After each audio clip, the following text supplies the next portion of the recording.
Artalekura hurbildu gara, Irudaik Bidasoa Irunek denboraldiko bigarren itzulirako dituen aurreikuspenen inguruan hitz egiteko dituzten helburuak finkatzeko eta hain zuzen ere Basoa Ligan edo Europako txapelketa jokatuko dutela, horren bueltan ere zertxobait hitz egiteko. Eta horretarako, Julen Mujika dugu gaur gurekin, Julen Mujika jokalaria. Kaixo, Julen, zer moduz? Apa, egunon. Bueno, aipatu dugu, denboraldiko bigarren itzulia hasi berri duzuela, urtarrila ere erabili duzuela pixka bat hori prestatzeko, entrenatzeko, lagunarteko batzuk ere jokatu dituzuela. Orokorrean, nola joan da, aurre denboraldi txiki hori, ez? Bueno, esango nuke gogorra izan zela, naiz eta agian ez eduki baja inbeste, justo gertatu zitzaigun Mateusek erabaki zuela eskualoia uztea bere belauneko arazoengatik, bestalde ere Iñaki Pezina lesionatu zen, azkenean normalean entrenamendu karga gehiago ukitzen dugu eta horretan lesio dexente egoten dira.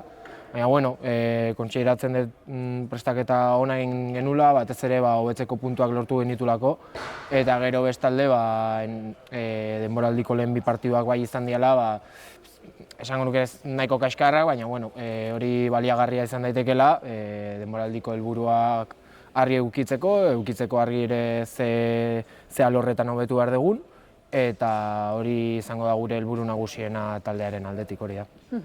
Denboraldiko lehen itzuliaren balorazioare positiboa egin zenuten, positibotzat jo zenuten horre egindako lana, eta gero, urtarrila ere pixkat atxeden hartzeko momentua ere bada, ez? Naiz eta baditu zuen ez lanak prestatzeko, baino beharrezkoa zen ere pixkat atxeden hartzea, ez? Bai, nire atxedena zerbait berezia edo ezberdina, azkenean atxedena egiten dut eskualoian, deskonektatzen dut, unibertsitatera deskonektatzeko, azterketa garaia eukitzen dut, orduan normalean urtarria zerbait gehiago kostatzen zaiz, azterketekin ibiltzen naiz atzea eta aurrea, orduan entrenatzea zailagoa egite zait.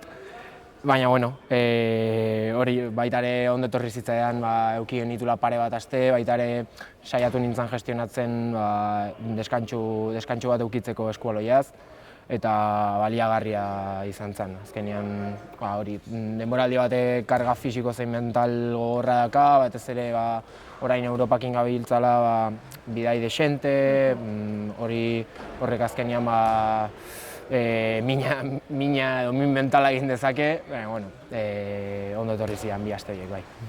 Aipatu duzu unibertsitatean ere ikaste duzula eta goi mailako kirolaria izatea eta ikasle izatea aldi berean, nola kudeatzen da hori, ez da erraxa, ez? Ez da erraxa, justuk esan duzu. Egia, lehenengo urtetan zailago egite zitzaidan, zer saiatzen nintzen denera iristen, azkenean ikusten ditu nire klasekideak iriste ziala klase guztitara, dena probatzen zutela, da nire zinuz, etzian bizitzak ematen.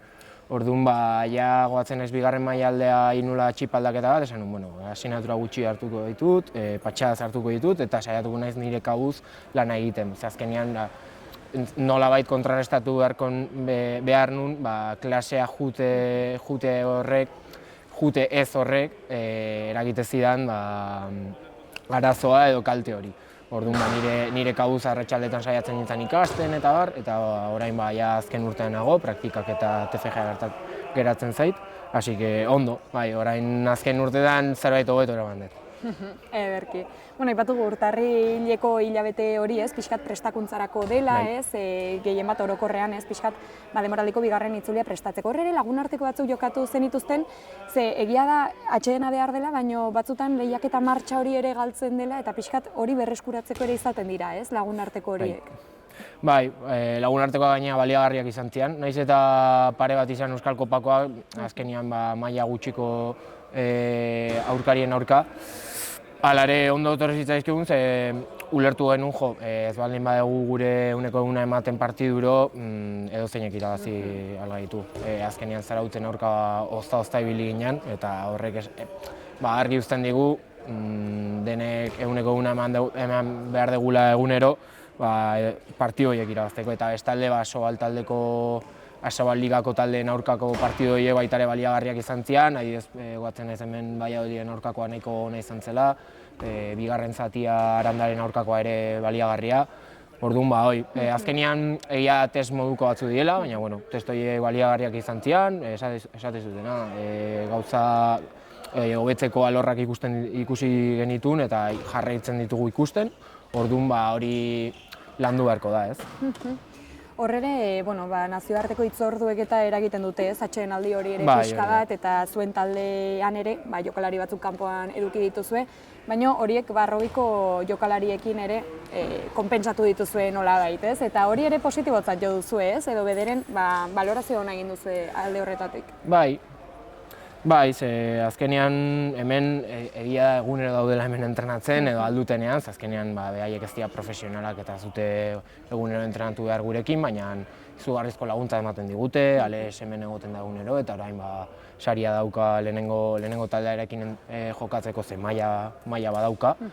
Gero bestalde etorri dian juvenilak, Goian, Aimar, ez dakit, Meñaut, denetarik Unai ere bai, denek nahiko lan ona egin dute, egia esan, eta oso kontentu gaude, ze azkenean niri pertsonalki gustatzen zait nire hariko jendea etortzea, jende euskalduna etortzea, entrenatzea, euskaraz hitz egitea, horrek azkenean ez dakit, nahi erosotasun puntu bat ematen dit. Eta kontentu behaiengatik, ze ikusten dut ze lan egiten duten hemen, bigarren taldean Hondarribin, eta lan horrek sariben bat edukitzen nolabait, pozten hau bai. Aipatu duzu euskaldun giroa edukitzea ere pixat erosoa dela, ez edo? Eta egia da, haunitzetan aipatzen dela, horrek ere ekartzen duela zaleak gehiago agian atxikitzera edo taldearekin, ez? Edo atxikimendu hori sortzea taldearekiko, pixkat nortasun hori, ez? Bai, niri betian ikirbitu zait politia hori dela, ikustea ez dakit zure ondoko herriko batek ematea golaren pasea, horrelako detaila politia dira. Azkenean ikuste baita ere zaleari horre gehiago mugitzen diola. Nahiz eta fitxaketekin aldizu gustatu nola jolasten duen, ze motako jokalaria da, nahi ez Marko hemen oso sartuta dago gure dinamikan eta seguru zaletuei gustatzen zaiela. Nik uste puntu berezioa dakala euskalduna izatea eta hemengoa izatea, ze pixka zureagoa sentitzen duzu. Niri gertatzen zaiz realzalea naiz eta realekoekin, Rugbyko jendearekin gehiago gertatzen zait, imaginatzen dut hemen Irunen antzeko izango dela. Niretzat ere hala da, orduan politiagoa iruditzen zait bai. Ederki. Denboraldiko bigarren itzulia ere hasi berri duzue, lehen erronka edo lehen hitzordua Espainiako Kopa izan zen, ez? Barsaren kontra egokitu zitzaizuen jokatzea, horrek ere, zailtzen zituen, ez? Finalean egoteko aukerak, baina nola baloratu duzue, azkenean partidu hori? Porrota jaso zenuten, baina, agian hori etzen ere garrantzitsuena, ez? Ez dakit. Bai, nahiz eta ez izan garrantzitsuena, beti gaude hor ate joka handien zeara iristeko, gelara iristeko, nolabait. Eta pena, ze azkenean ez genuen egin gure partidu benena, normalean Bartzelonan aurka irabazteko, zuk egin behar duzu partidu oso on perfektu bat, eta beraiek ez edukitzea bere eguna. Egia da beraiek oso fin ibilizi direla, nik pertsonalkien un espero hain fin ibiltzea hilabete oso baten ondoren, behaiek danak internazionalak izan da, behaien aurre denboraldiak urtarrilekoak ez dago praktikamente jenderik bere taldean. Orduan, espero nun mai gutxillo ematea, egia zen, baina guk ikusi genituen hobetzeko gauza bagenitula eta hori lantzen ari gera. Orduan, baliagarria izan zen baita ere ikusteko agian atzerakorritea gehiago kostatzen ari zaigula bigarren itzuli honetan, edo dena delakoak. Orduan, positiboa izan zen alde horretatik. Eta egia da, oraindik ez dugula atera gure maila berena, baina lanean ari gela egunero mai hori atatzeko. Asobaligari ere hasiera eman diozue, hori ere agian espero ez bezala edo ez, espero zenuten agian pixka bat gehiago lortzea lehendabiziko partidu hortan. Nola baloratzen duzu egindakoa hor edo taldeak egindakoa? Nik uste argi eta garbi gure denboraldiko partidu okerrena izan zela, intentsitate aldetik pasa ziguten gainetik, eta hori da gure akats nagusiena. Leheno komentatu eta aurre denboraldian horrelako partiduak eduki egin dituela maila gutxiagoko taldeen aurka, eta gaur eren egunekoa talde potenteagoa zen. Orduan, intentsitate aldetik pasatzen baldin baizute gainetik ez dago aukerarik. Beraz, hori nik uste atentzio dei bat izan daitekela partidu hori, azkenean horrelako partidu gehiago edukiko ditugu, etxetik kanpo jolasten ditugunak, gainera seguruna nekea ja metatzen joango dela partiduz partidu, beraz hori zailagoa izango da partidu horiek atatzea eta foko gehiago behar dugu. Nik uste lehenengo minututik saiatu ahalik eta hoberen sartu, partidu serioa egin, ez galdu aurpegi inoiz partiduari eta nik uste hori ez genuela eginan. Azkenean pixkat talde osoa gainea, oso aplatanatua sartu dinan, ez ginen enfokatu. Orduan beharra daukagu hurrengo partida irabazteko orain, eta seguruna Arerio zuzen batenen aurka partidoren bat irabazi, hori dela gure lehenengo itzulian eduki egun hobetzeko alor nagusiena, Arerio zuzenen aurka partidoren bat irabaztia. Eta hoxe, azkenean partidu hauek, naiz eta ez izan gozoak, baliagarria dira hobetzeko. Gainera, Sobaligan pixkat zuek garrantzitsuena hor duzue jokoan, erran dezakegu edo. Europako txapelketan ere, baina hori gehiago da, ahalik eta hoberena egin, baina bai Sobaligan, ezin bertzeko gauza batzuk edo lortu beharreko gauza batzuk badaude, edo ez dakit horrela sentitzen duzuen. Bai.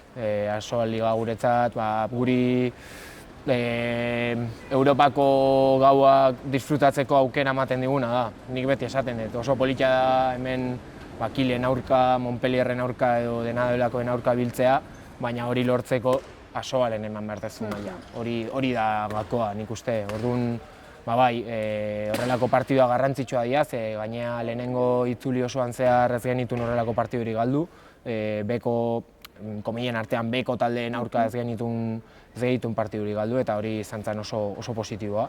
Orduan, nik uste horretara bueltatu behar gehala, eta jakinda ere, Arerio zuzen batenen aurka irabazi beharko degula baten bat.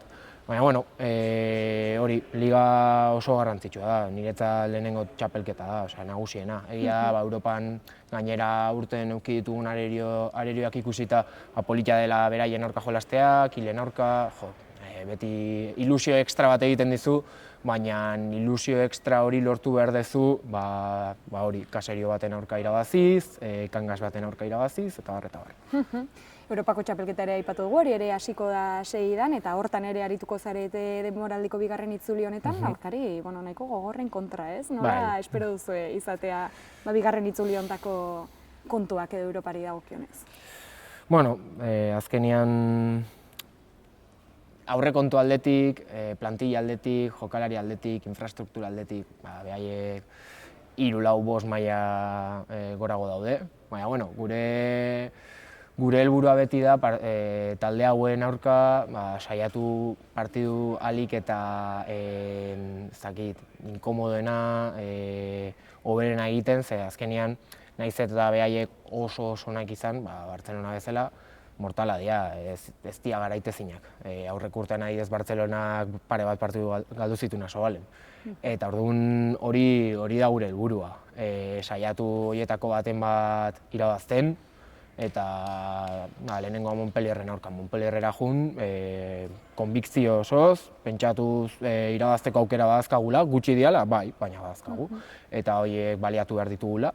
Eta gero Kilen aurka, Montpellierren aurka hemen etxean ere, saiatu behar gehala. Ze azkenean etxean beti maila ekstra bat ematen dezu inkontzienteki, eta espero dut hartaleku gau politia bizitzea astearte horietan, eta ea bat ematatatzen dugun, bai.